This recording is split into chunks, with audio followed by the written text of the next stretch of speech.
নমস্কার। আজকে আরেকবার চলে এলাম হচ্ছে শেরাফুলি দিশা বাই ট্রেন। সেজন্য ত্রিবেণী থেকে প্রথমে চললাম ট্রেনে করে শেরাফুলি জংশন।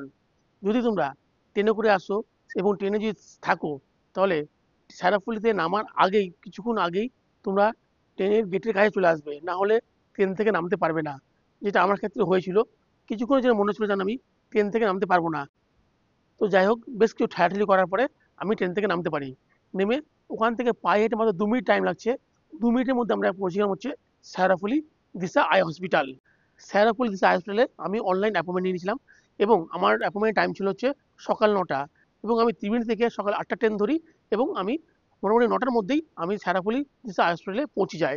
ঢোকার পরেই প্রথমে আছে রেজিস্ট্রেশন কাউন্টার। সেখানে গেলাম। সেখানে গিয়ে আমার ছিল গ্লুকোমা টেস্ট এবং তার জন্য পড়ছে ৬০০ টাকা। সেখানে ৬০০ টাকা প্লাস ডক্টরের ফিস মোট ৮০০ টাকা আমি ওখানে পে করি। ওখানে ৮০০ টাকা পেমেন্ট করার পরে আমাকে বলে প্রথমে ৩০১ নম্বর কাউন্টারে যেতে, অর্থাৎ যেখানে হবে অটো এনসিটি। সেখানে যাই। সেটা হয় টেস্ট আমার চোখের। তারপরে সেখান থেকে যাই ৩০২ নম্বর কাউন্টারে, অর্থাৎ অপটোমেট্রি রিফারেশন রুম। ওটা হয়। ওটা হওয়ার পরে আমি যাই হচ্ছে ৩০৪ নম্বর কাউন্টারে, যেখানে হয় অটোমেটেড পেরিমেট্রি টেস্ট, অর্থাৎ গ্লুকোমা টেস্ট। গ্লুকোমা হচ্ছে এমন অসুখ যা হচ্ছে চোখের প্রেশার। এই অসুখটা খুব মানে ভয়ের বিষয়। যদি তোমরা আগে জেনে যাও না, কোনো ভয় নেই। এবং রীতিমতো যদি যে মেডিসিন দিবে সেই মেডিসিনটা আমাদের ব্যবহার করতে হবে। তাহলে কোনো ভয় নেই বা কোনো ক্ষতি হবে না চোখের। কিন্তু যদি আমরা না জানতে পারি তাহলে ভয়ের বিষয়। বা চোখ এমন পর্যন্ত হতে পারে যে চোখটা আমাদের পুরোপুরি ড্যামেজও হয়ে যেতে পারে।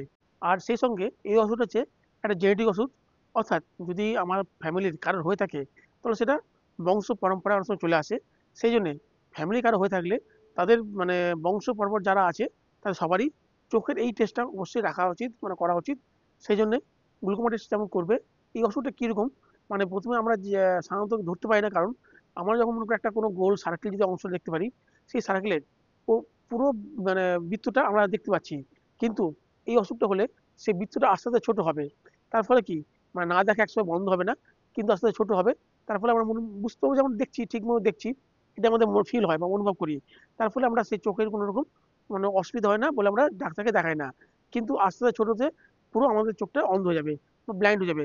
সেই জন্য এই অসুখ যদি কারো হয়ে থাকে তাহলে অবশ্যই একটা নির্দিষ্ট টাইম অন্তর অন্তর ডাক্তারের কাছে টেস্ট করিয়ে বা ডাক্তারের কাছে একটা চেক আপ অবশ্যই করা উচিত।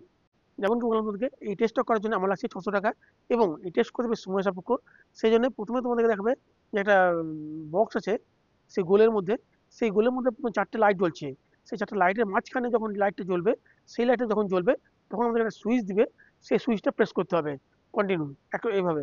এটা করার পরে এবার ওই স্টেজটা হয়ে যাওয়ার পরে ওইখানেই আবার একটা মিডল পয়েন্ট একটা লাইট জ্বলবে। সেই মিডল পয়েন্ট লাইটটাকে লক্ষ্য রাখতে হবে এবং আশেপাশে অনেক জায়গায় লাইট জ্বলবে। যখন লাইট জ্বলবে সেই লাইট জ্বললে আমাদেরকে আবার সেই সুইচটা প্রেস করতে হবে। অর্থাৎ সেক্ষেত্রে কিন্তু আমাদের সামনের চোখে, অর্থাৎ আমাদের চোখের সামনে যে মিডিলটা যে লাইটটা জ্বলছে সেটা চোখের লক্ষ্য রাখবো। আমরা কোনো সময় আমাদের চোখটাকে উপর নিচ বা সাইডে দেখে আমরা কখনো দেখবো না। আমার চোখ থাকবে সোজা লাইটের দিকে। তার পাশে আশেপাশে যে লাইটগুলো জ্বলবে সেগুলো আমাদেরকে যখন দেখতে পাবো তখন আমাদেরকে সেই সুইচটা প্রেস করতে হবে। এইসব করার মাঝখানে আমি আবার একটু নেমে গেলাম। নেমে গিয়ে পাশেই রয়েছে আহার রেস্টুরেন্ট।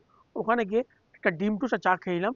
এখানে এই ডিম টোস্টের দাম নিচ্ছে ৪০ টাকা এবং চা ১০ টাকা। মোট ৫০ টাকা পে করতে হলো আমাকে। তারপরে আমি চললাম ডাক্তারের কাছে। ডাক্তারকে আমার প্রেসক্রিপশন জমা দিলাম। ডাক্তার দেখলো সমস্ত কিছু এবং যা অ্যাডভাইস দিল এবং সেই সঙ্গে বললো আমার চোখে অ্যালার্জি রয়েছে। সেই জন্য ২টো এক্সট্রা মেডিসিন দিয়েছে এবং বলল এখন পর্যন্ত ঠিক আছে। মানে এই গ্লুকোমা যে হতে পারে তার সিম্পটম যেটা রয়েছে তা আমার চোখের মধ্যে রয়েছে। তো সেই জন্য আমাকে মাঝে মাঝেই সেই চেক আপের সঙ্গে থাকতে হবে এবং পরবর্তীকালে আবার নেক্সট টাইম যখন ডেকেছে আমরা সেই সময় যাব। এর আগেবার আমি যখন গেছিলাম বাই রোডে তখন আমার সময় লেগেছে হচ্ছে ৪৫ মিনিট এবং এবার আমি ট্রেনে গেলাম।